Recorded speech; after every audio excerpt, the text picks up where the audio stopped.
Assalamu alaikum. I hope that you are all fine. Today's our topic is first week of development of human embryo. Before starting the video, I would request to all of you to subscribe my channel and like this video, and also put down comments so that I would be able to know that whether my video was informative or not. So let's start our lecture, our discussion.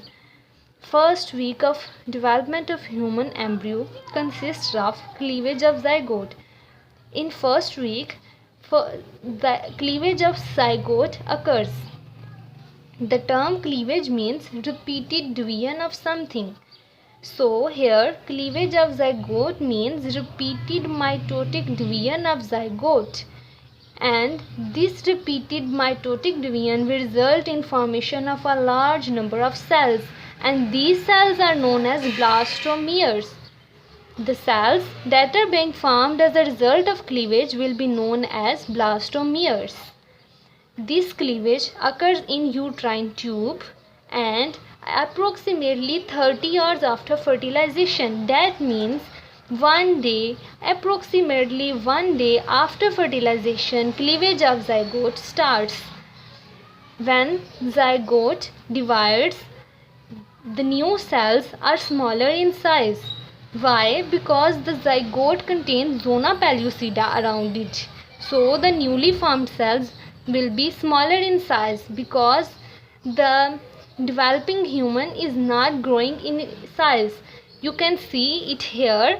This is 2 cell stage of blastomeres, then 4 cell stage, this is 8 cell stage, and here is further. In this figure you can say that the size of these blastomeres is larger than the size of these ones. So it means as the cleavage of zygote occurs, the size of newly formed blastomeres will become smaller and smaller, and it will not elongate as it is. It will be like this until there is zona pellucida around the blastomeres. When this zona pellucida disappears, then blastomeres become free and they will increase in size. Here the term is compaction. At 9 cell stage, that means the cleavage of the zygote when occurs and forms approximately 9 cells, then what will happen? These cells, these blastomeres will tightly align against one another. They will tightly adhere one another like this. You can see it more properly here. In this figure the cells are circular. Their interaction with one another is less. You can also see it here that interaction of the two circular cells is less, but when they are tightly adhered to one another, their interaction is increased. So the purpose of compaction that occurs at 9 cell stage is to increase cell to cell interaction. This compaction also helps the separation of trophoblast and embryoblast that we will discuss later on. When there are 16 cells, when there are 12 to 32 blastomeres, then this developing human is known as morula. Morula is 12 to 32 cell stage of the developing human, and this stage comes 3 days after fertilization. Here I told you that approximately 1 day after fertilization cleavage of the zygote was started, and here I tell that 3 days after fertilization this cleavage result in the formation of the morula. This is morula, and after the formation of morula, this morula will enter into uterus. The next step is formation of blastocyst. You can see it here. After morula there is early blastocyst and later blastocyst. How blastocyst is formed? Let's discuss it over here. At day 4 of fertilization, after fertilization, blastocystic cavity is formed within the morula. How this cavity is formed? We know that uterus contains fluid. This fluid crosses the zona pellucida and enters the morula. And you can see here it forms a space, a cavity within the morula. This cavity will be known as blastocystic cavity. This cavity will result in separation of these blastomeres into two parts. These two parts are trophoblast and embryoblast. Trophoblast is the outer layer of cells. This outer layer of cells is trophoblast, and embryoblast centrally located cells. This is embryoblast.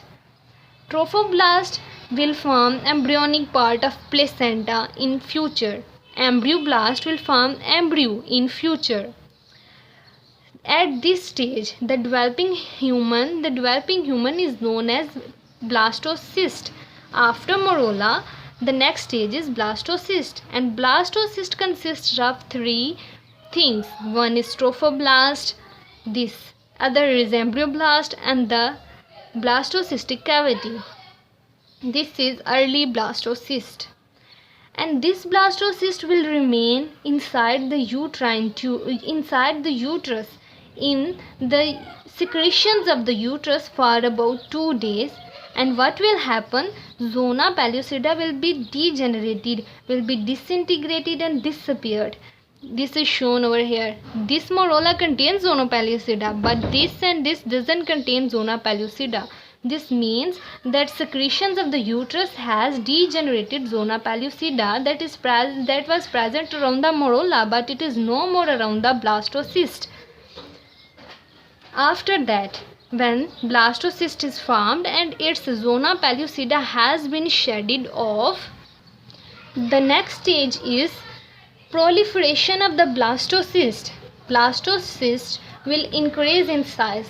As I was telling you earlier that blastomeres become smaller and smaller in size, but their overall size doesn't increase. Now zona pellucida is no more, so this blastocyst will also increase in size.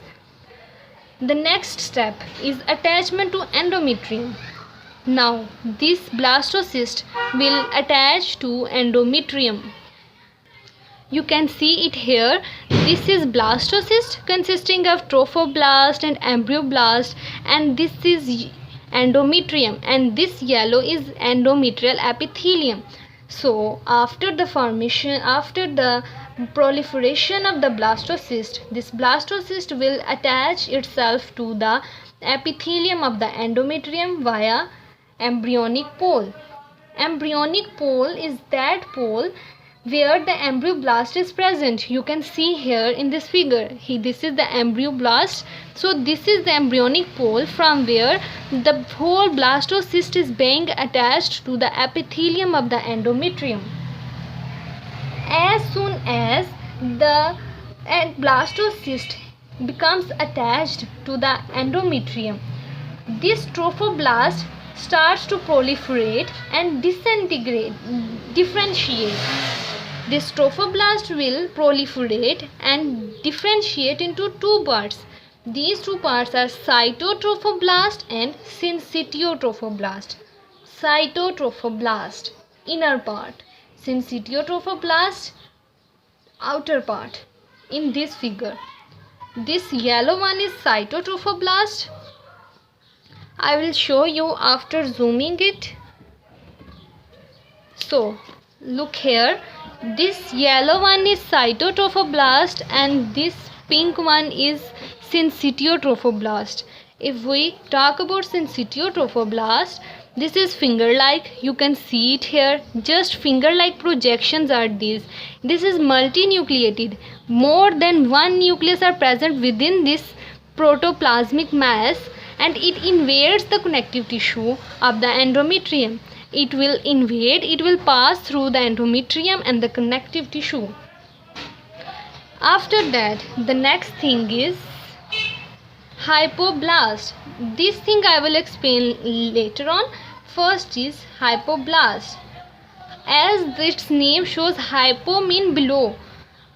It will be present between the blastocystic cavity and embryoblast.